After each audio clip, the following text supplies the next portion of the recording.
Rediscover God's Word, verse by verse, chapter by chapter. This is Real Bible Study with teacher Tom Bradford. Welcome to Torah class. Verse 8 of Obadiah chapter 1, and there is only one chapter in Obadiah, was our drop-off point in the previous lesson. And we closed with highlighting that the phrases, when that day comes, the day of the Lord, the day of Jehovah, or just the day, these all refer to the same thing. An event of the Lord's judgment and wrath. And that wrath has in the past fallen on Israel, as well as on a few of the many Gentile nations of the world. And the same is prophesied in Obadiah, to happen again in the end times, only on a far larger scale. Now, as we study Bible prophecy, the question for us all is, are we really nearing the end times? Are we in the end times? And if we are, what exactly does that look like? What is its real world effect on us personally, on our nation, on our world in general? See, the problem that we face is that life experience is relative. That is, we actually only have our individual generational experience to go by that feels real to us. Okay. We can read history books, the Bible. We can have our parents and grandparents tell us what life was like for them. But just how tangible or applicable does that feel for us? See, we all face this frog in the kettle syndrome, in that changes in the world conditions generally happen slowly or sometimes incrementally, such that we are adapting as we go. And, it just means that in a relatively short time, those changes become our new normal. And so we move on. This is what makes Bible prophecy and its fulfillment hard for us to detect, to even accept. And especially in the modern anti-God, trust science worldview that is the new norm for the Western world, it is just not socially acceptable to see dramatic or even subtle world events as associated with biblical prophecy. And that's a trap we must avoid as believers. And with the risk of being labeled a hysteric or a backward-thinking person, I tell you that what we are reading about in Obadiah and in other prophetic books about Israel and the Gentile nations in the end times, it's underway. And it may be early in the process, but it's here, now. And if you believe that, or if you think it might be true, then pay close attention, because you're likely going to personally have to deal with what is being foretold. Well, and if not, then everything you're going to hear from me is just science fiction and fairy tales. In the book of Obadiah, Edom is the primary focus as the recipient of God's wrath. However, Edom is meant to be viewed in two forms. One, as the sovereign nation itself, and two, as the representative type of all the Gentile nations of the world. That is, while it might not happen simultaneously, the sorts of things that God's wrath will bring down on Edom will happen in like kind to all or many of the nations of the world. What is just as important to recognize is that God's wrath will be directed towards these nations for the same reasons it will be with Edom.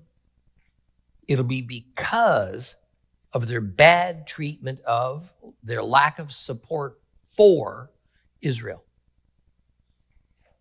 This reality will become more apparent as we go along in today's lesson. So, the best way to set the direction of today's lesson is to reread Obadiah, starting at verse 8. So open your Bibles, and we're going to start at verse 8 of Obadiah.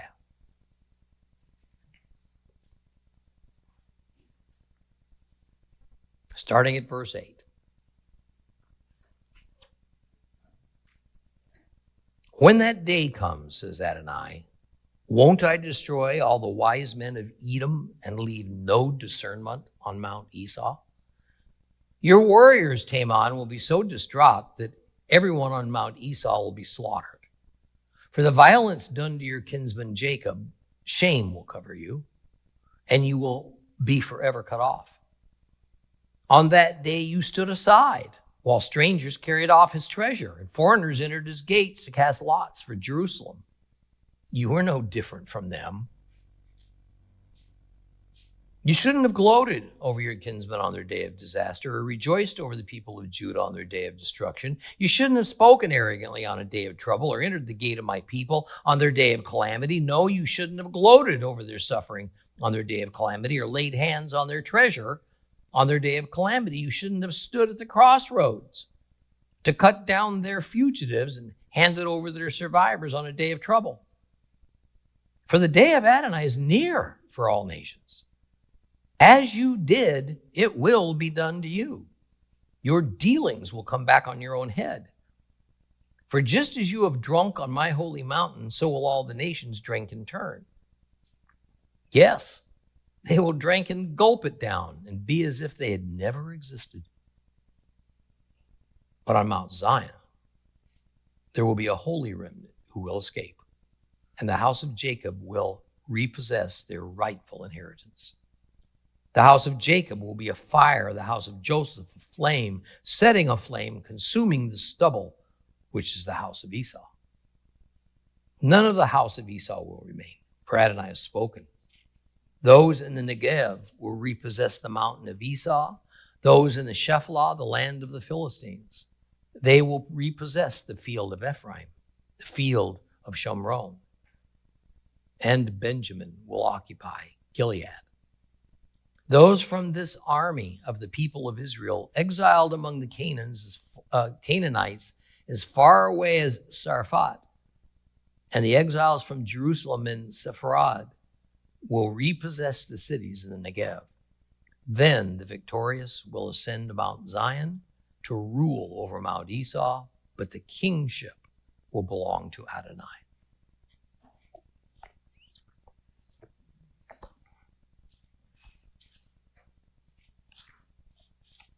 You know, just as parents are often dismayed as their children arrive at the legal age of adulthood, and for a few years afterward, hopefully very few, do not reflect any kind of wisdom, but rather seem to make decisions and choices that are baffling, at times self-defeating.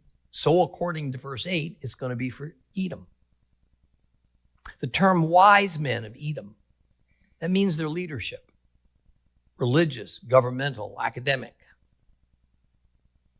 The men that are in a position of influence and authority who have been counted on to make the best possible decisions for the welfare of the people and the continuation of the homeland. But now those same people who have heretofore helped Edom to ascend in power and wealth and prestige seem to forsake the wisdom they claim to have, and instead they make unwise decisions that send their nation into this downward spiral.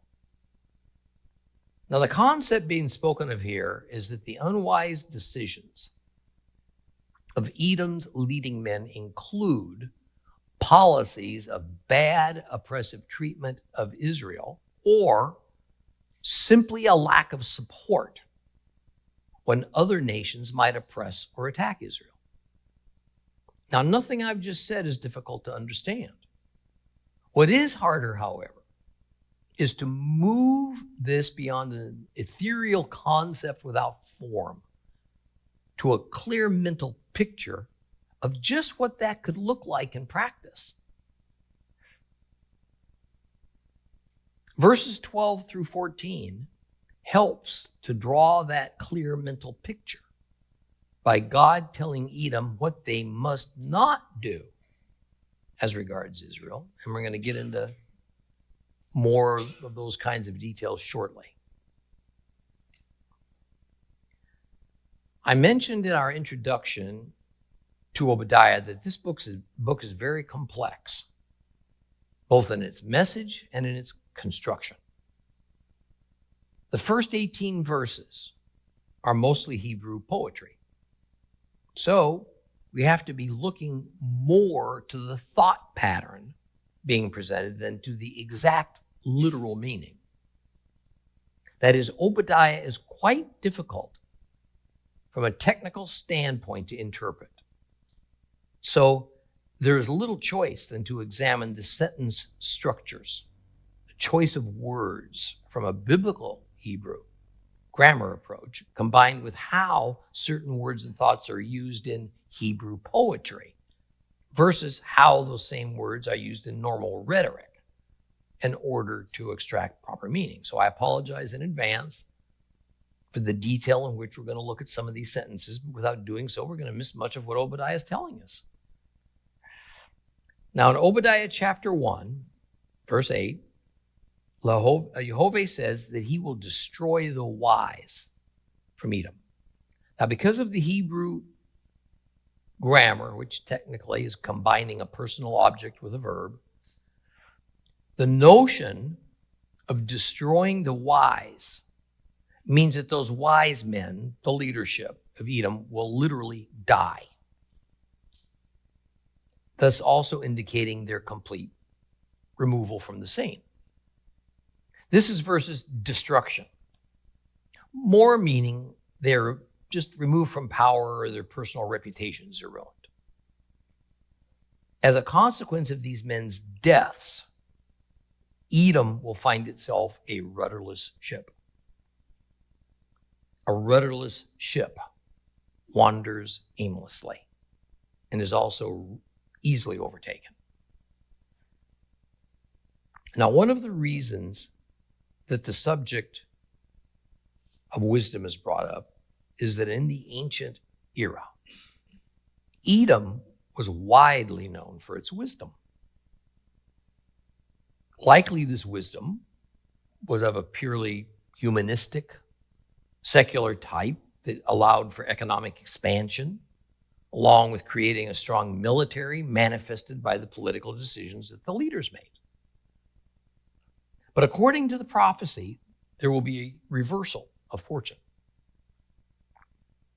These wise men will die and leave Edom with other leaders who will not be adept at leading the nation.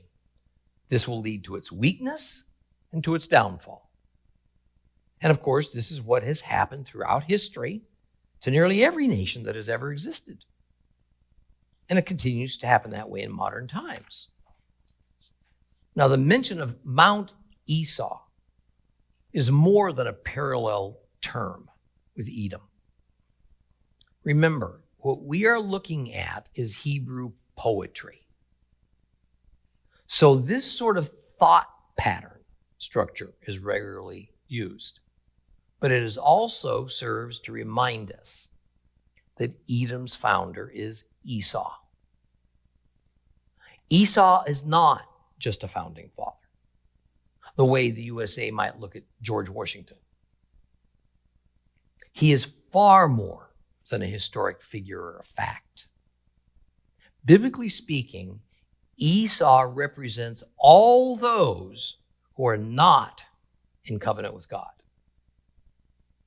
while his brother Jacob, called Israel, represents all those who are. This is why we must pay close attention to what happens to Edom, because the same is going to happen for all those nations whose leaders and people are not in covenant with God, so are automatically opposed to Israel. Now, God gave a similar message to others of his prophets, like Jeremiah and Ezekiel. In Jeremiah, we read this in Jeremiah 49, 7 and 8. Concerning Edom, this is what Adonai Zephod says. Is there no wisdom left in Teman? Have her wise men forgotten how to counsel? Has their wisdom vanished? Flee, turn back, hide yourselves well, you who live in Dedan, for I am bringing calamity on Esau when the time for me to punish him comes. Ezekiel 25, verses 12 and 13. Adonai Elohim says, because Edom has taken severe vengeance against the house of Judah, incurring much guilt by its acts of vengeance against them, therefore, Adonai Elohim says, I will stretch out my hand over Edom and eliminate both its humans and its animals. I'll make it a ruin. From Teman to Dedan, they will die by the sword. In verse 9 of Obadiah, we're told that Edom's warriors, or more literally, they're mighty men, which indicates war heroes more than simply run-of-the-mill soldiers, will become terrified and therefore become ineffective. That is, either they run from the enemy or they throw down their weapons and surrender. When before this event, they were among the bravest, fiercest of all their warriors. In my opinion, what most likely causes this seeming swing from bravery to cowardness is actually more a sense within Edom's battlefield military commanders that their nation's leadership is not worth fighting for. They're not willing to lay down their lives or ask their soldiers under them to lay down their lives for an incompetent or morally corrupt leadership who sees the soldiers as but cannon fodder for their political ambitions and personal wealth aspirations. This is, again, something that has happened all throughout history. And it's happening again in modern times. And when the soldiers of a nation's military feel they have nothing worthy to fight for, they are reluctant to lay down their lives just because they're told to do so. So at best, they become an ineffective fighting force. At worst, they simply refuse to fight.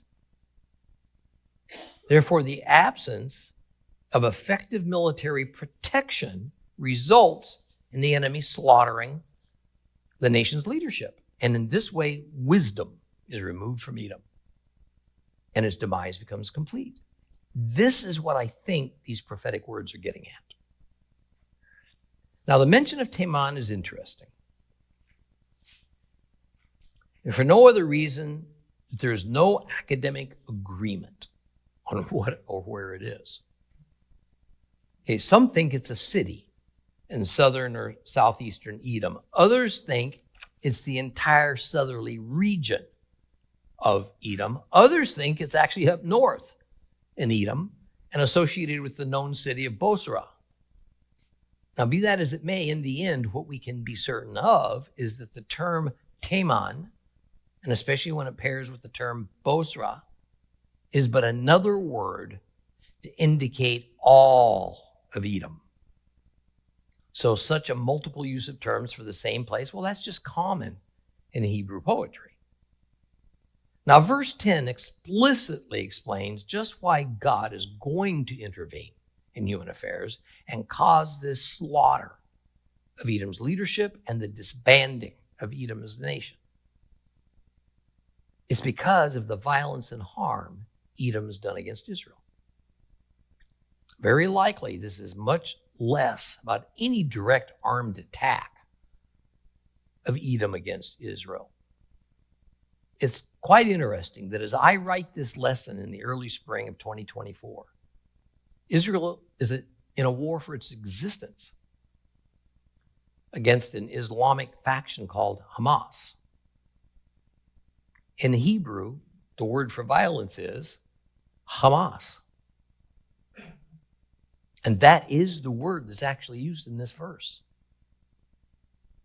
Hamas in Arabic carries with it the sense of zealousness as in battle. What's also rather fascinating is that in both the Hebrew and Aramaic sense of the word, Hamas includes murder and rape and the acquisition of the property and land of another through unjust means. Kind of interesting, isn't it? The October 7th, 2023 sneak attack upon Israel by the Islamic faction Hamas included barbarous and murderous atrocities, along with sexual violence against little girls and women. And their goal is to boot Israel from their land in order to make it an Islamic Palestinian state. Now,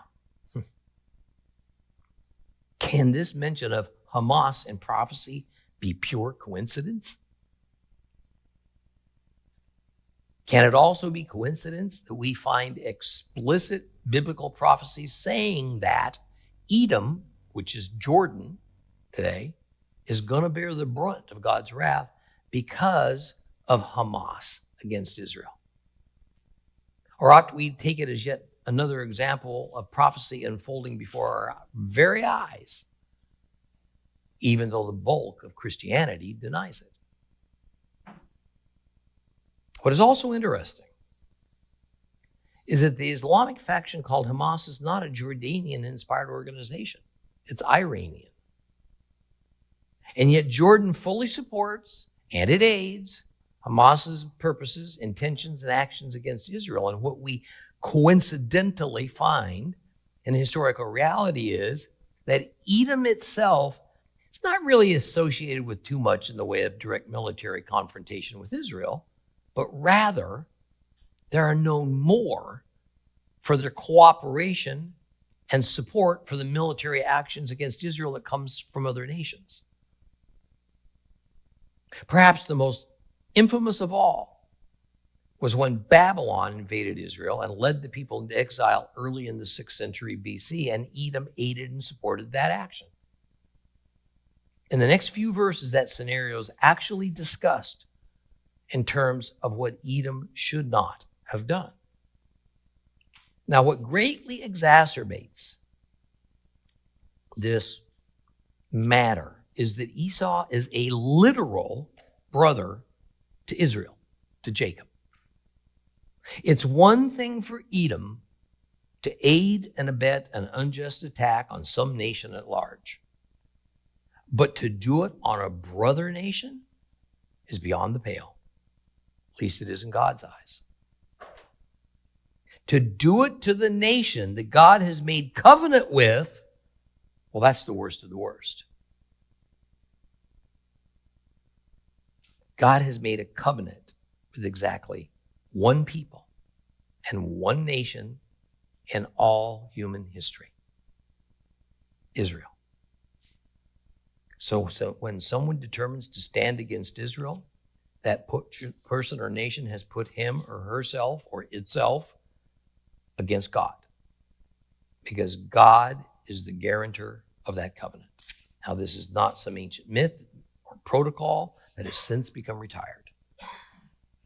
It is the critical factor in everything that is prophesied to happen in the end times and beyond. Yet, because the Constantinian Church has so blatantly and blasphemously made it a bedrock principle that the Gentile church has replaced Israel as God's covenant people, then everyday Christians simply can't understand what is happening as regards Israel today in terms of prophetic biblical fulfillments.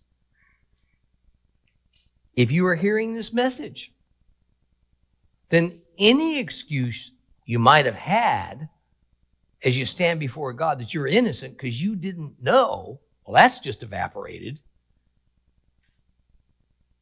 Those with ears hear.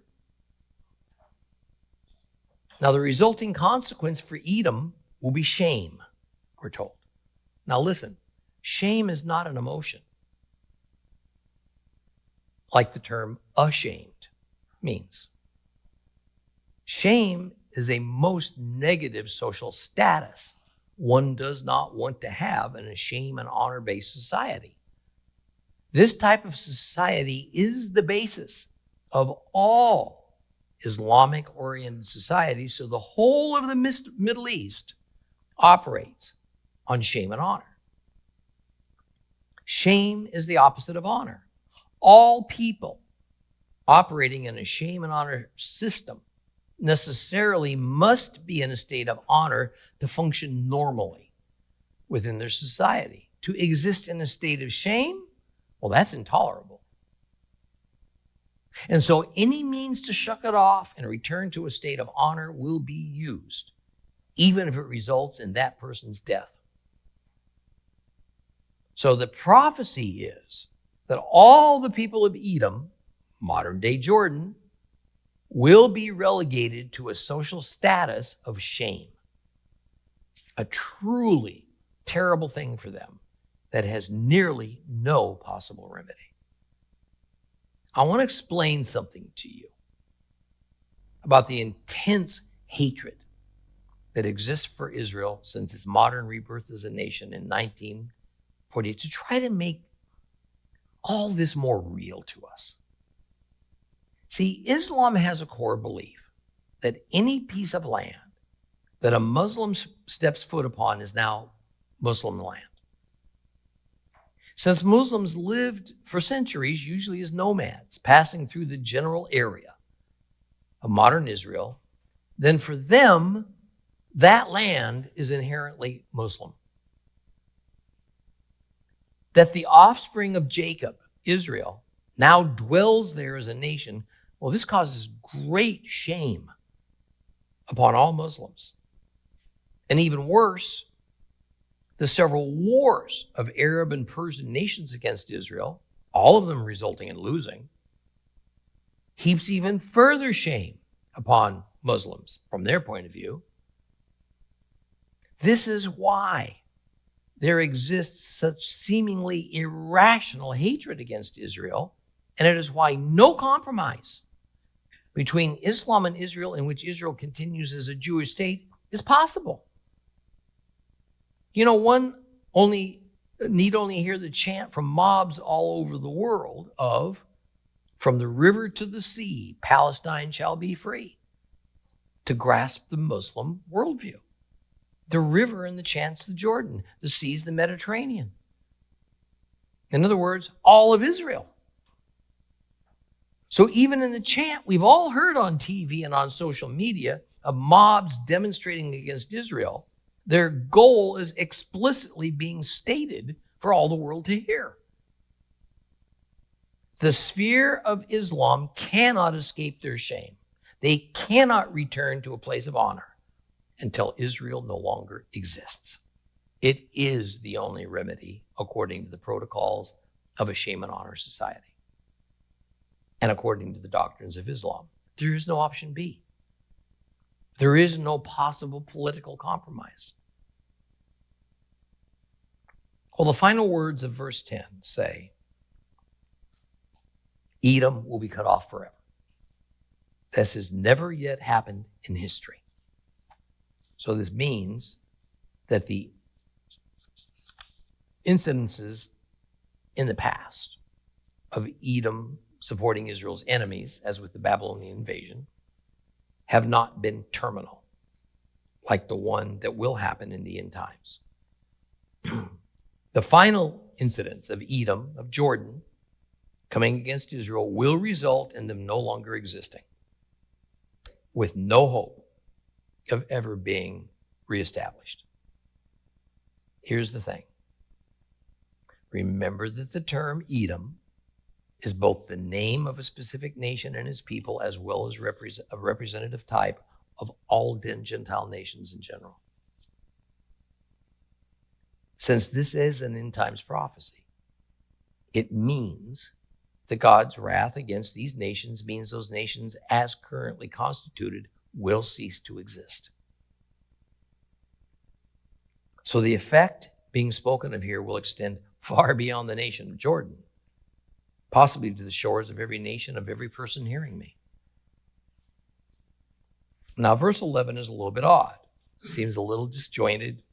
We're going to see if there's a way to approach it that makes it a little more connected. First, though, we need to notice that grammatically speaking, this verse speaks of a past event as opposed to something future in the end times.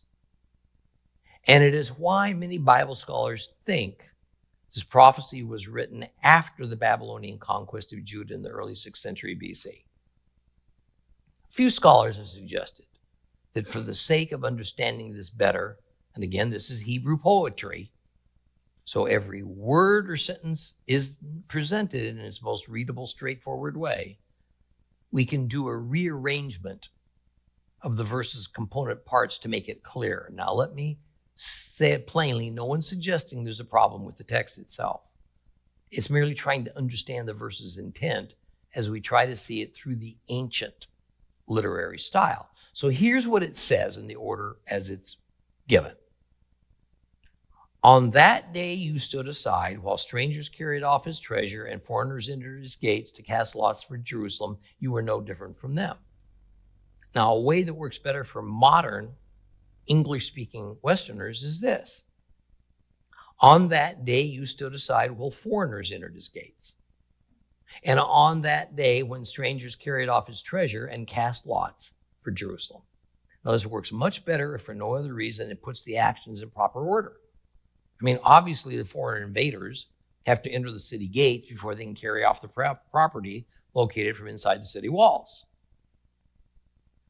So God condemns Edom for standing aside and allowing the invading army into Jerusalem rather than defending the city along with their brother Israel.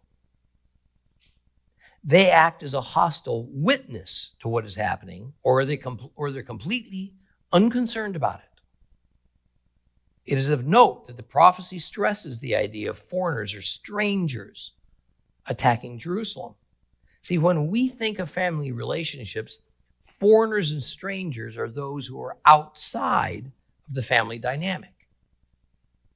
Of utmost importance is that these attacking nations are people outside of those who are God's covenant people.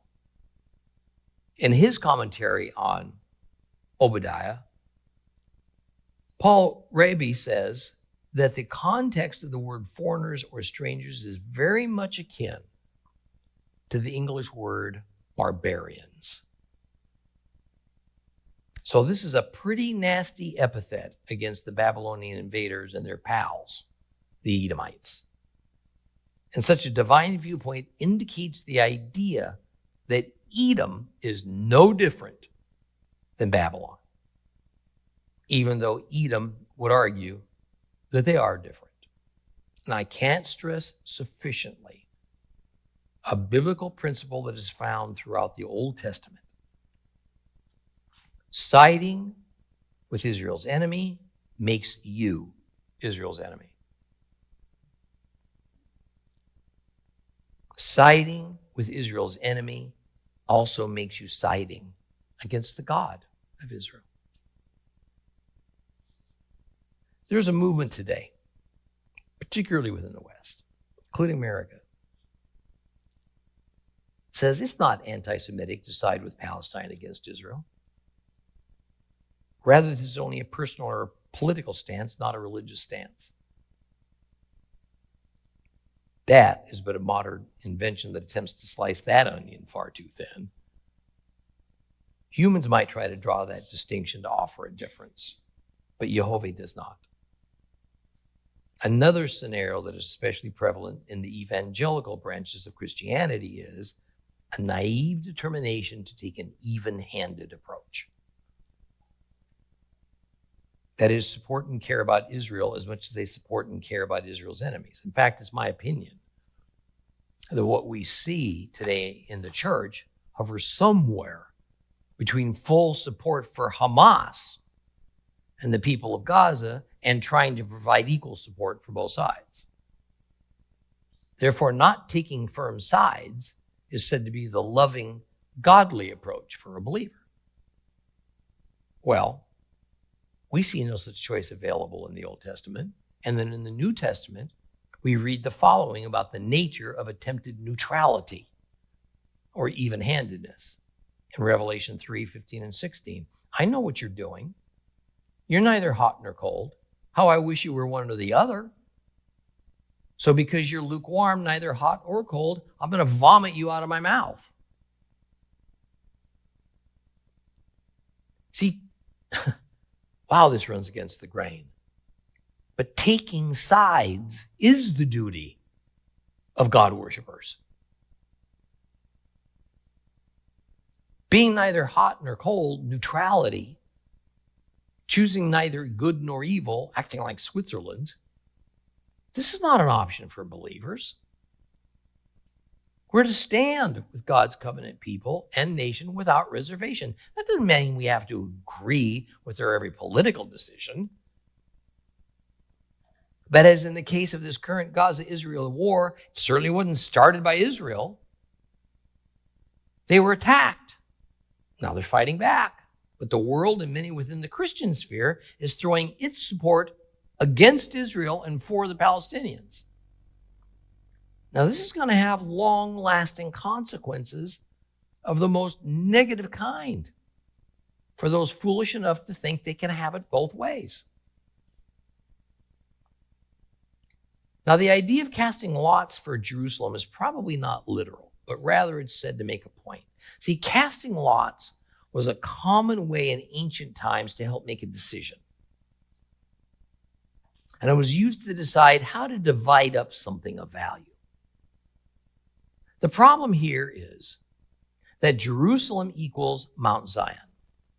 And Mount Zion equals the place God calls his own. It is where he rules from in a figurative sense and will rule from in a literal sense in the millennial kingdom. So for an enemy to think they can divide up and take that which belongs to God, well, that's just folly. It doesn't mean they might not try, that they may not succeed for a time, but in the end, such an act is just suicidal. Now, as we approach verses 12 through 14, we are prepared for what God says Edom ought not have done. And it speaks of Edom's open hostility towards Israel, primarily Judah, and what it was they did to demonstrate that hostility that will lead to their extinction. So what did Obadiah, verses 12 through 14, say? It says, you should not have gloated over your kinsmen on their day of disaster, or rejoiced over the people of Judah on their day of destruction. You should not have spoken arrogantly on a day of trouble, or entered the gate of my people on their day of calamity. No, you shouldn't have gloated over their suffering on their day of calamity, or laid hands on their treasure on their day of calamity. You shouldn't have stood at the crossroads to cut down their fugitives, or handed over their survivors on a day of trouble. Now, these 8 quite specific commands of what Edom should not have done in the past, and by extrapolation, better not do in the end times, although we already know that they will do all those things again. It's because Edom is modern-day Jordan. We can see what Jordan has done and is doing regarding Israel. While not all 8 actions are happening by Jordan, some are, such as gloating over Israel on the day of their calamity. Now, I want to say some things to you now that are quite hard for me to do, because it is not my practice nor goal to ever be political. On the other hand, what I must speak about is so current that it's just not possible to speak of it in terms that avoid indicating which side of the political aisle the current leaders of the West and of America represent. I'm going to do this because the seriousness of the matter is so tremendous. Because it is precisely what the prophecy of Obadiah is addressing, that we need to take it to heart. We need to act upon it where we can. America and the West initially were behind Israel after the people of Gaza, led by Hamas, attacked, killed, raped, and kidnapped hundreds of Israeli citizens, some of whom, now almost 6 months later, are still being held. These include the elderly, the disabled, children, even babies. Now, however, American and European leaders of the current governing administrations have become far more concerned with the welfare of the people that perpetrated this atrocity than for those who suffered it.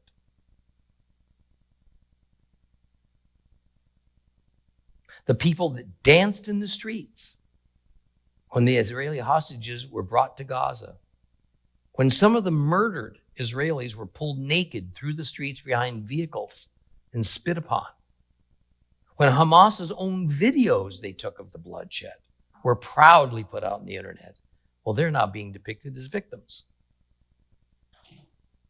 Israel, which is fighting for its right to existence, and through great sacrifices making excellent inroads to destroying the army of Gaza and its leadership, are being told by America's president and his State Department, and virtually all the leaders of the European nations, they must stand down. The enemy continues to hold on to the hostages, continues to fire rockets indiscriminately into Israel, continues to maintain its stance. They will never be satisfied until their goal of wiping Israel off the face of the earth is accomplished. They refuse to back down, refuse to surrender, upon which time the fighting would stop. And their decimated cities and towns could begin the long task of rebuilding. But Israel is now viewed as being in the wrong. It's being threatened by the leadership of what to this point has been its greatest ally, the USA. The UN just passed a resolution demanding that Israel stop fighting. And rather than veto it, the USA only abstained from voting, which is essentially a yes vote. The World Court in The Hague is hearing a series of actions brought by various nations wanting Israel's leadership arrested and put on trial for defending themselves and trying to rout out a great evil that is Hamas. The UN organization called UNRWA was caught red-handed, helping Hamas attack Israel, and a number of nations stopped supporting it. Now, in the name of fairness, most nations have turned back on the money spouts so that millions and millions of dollars are directed to UNRWA so that it will flow to Gaza, but in reality, that flows into the hands of Hamas. In the USA, at college campuses throughout the nation, thousands and thousands of students and teachers have marched in support of Gaza and Hamas and in condemnation of Israel, even of Jews in general. Same thing's being repeated all over Europe. But worse, America's traditional churches send up prayers for the Palestinians. They send money for aid to join them. They join in condemning Israel for battling so fiercely against Hamas. They blame Israel for the conflagration, saying that if Israel had just given the enemy what they wanted in the first place, none of this would have happened. They say it's only right that Israel should give up more land and be supportive of an independent Palestinian state with a corridor, by the way, built through the heart of Israel that joins Gaza with the West Bank. Now, how does all this square with what we have read today in Obadiah or in others of the prophets? If you are the Constantinian church, you say it doesn't matter because the Old Testament no longer matters. If you are the Constantinian church, often you'll say that since Jesus is love, so we are to love the Palestinians equally with the Israeli Jews. And I say to you, that is simply not so, and you are deceived. Such a stance is not biblical. It only expresses the modern attitude of replacing God's definitions of love, mercy, and justice with our own emotions. The other thing I must say is this. Clearly, the tide has turned. One side of America's political aisle and the West in general are now staunchly and proudly anti-Israel, anti-Jew. I don't have to say which side it is, because it's on our news media every hour of every day, and the words are present in our politicians' speeches. Some of the steps taken to harm Israel probably can't be undone by a new regime who feels more positive towards Israel, even if one was to be put into power. So I'm compelled to alert you. If God's word is true, and it is, then what other conclusion is possible? Except that our future, that in any way resembles a history of or a hope for blessing and bounty, is greatly in doubt. History proves that nations that go against God's recorded will and against God's people do not thrive or survive in the long run. Calamities within those nations increase in proportion to their morality decreasing and oppression of the Jewish people increasing. Abundance gives way to scarcity. Stability and peace give way to aimlessness and turmoil. Wisdom and common sense flee, and they are replaced with convoluted humanistic ideals from our intellectuals and irrational governing philosophies of politicians that have never proved workable, only destructive. And yet those nations and ideals and philosophies are embraced to the death, no matter how much society may intensify in its crumbling. Folks, the bottom line is that Israel's, listen to me. Just look up here, stop looking at your paperwork.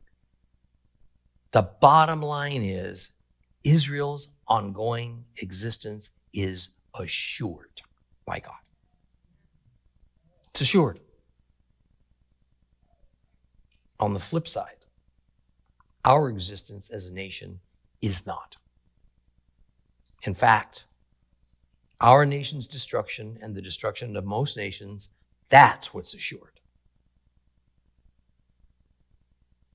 And I caution the church, again, you cannot go against God's chosen people, Israel, and think that you are in good standing with the Almighty.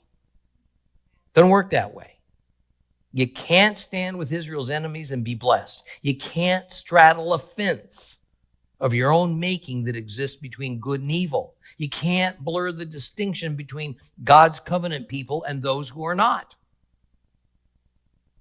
Constantinian church, and that is who you are, even though you don't even know your own history. God made all of his covenants, including the new covenant, with Israel, not with you. You, all of us, we have one way and only one way to become part of those covenants, and that is to be joined to God's covenant people. Trusting in Messiah Yeshua allows us to be grafted into the covenant people of Israel by bowing to God's covenants with Israel and accepting and obeying the terms and provisions of those covenants. All of them. And if we claim we've done so, I'm going to tell you something. It's irrational to say that we also support Israel's enemies. It's irrational. Because, think about it. In doing so, we're saying we support our own enemies. And we all know that's neither possible nor true. I mean, a house divided against itself cannot stand. But I want to also say that in my opinion, America and the West can now expect only increasing turmoil, lawlessness, chaos, and catastrophes as God pulls back from us, and justly so. I mean, I'm going to never forget, going on 20 years ago, on August 15th, 2005, after unbearable pressure had been applied upon Israel by America and Europe to empty Gaza of thousands of Jews who had lived there for decades, and to turn it over to the Palestinians only 8 days later, one of the worst calamities ever to hit America, Hurricane Katrina, happened. 8 days. A very few brave pastors had the guts to suggest out loud that the connections between the two events were remarkable and simply could not be coincidence. However, our government and the Pope and most of Protestant Christianity denounced those pastors for what they said. I have little doubt that soon, when something terrible and unprecedented again happens, there will be some who rightly see the connection and say so, but most will deny it because they're blind to it.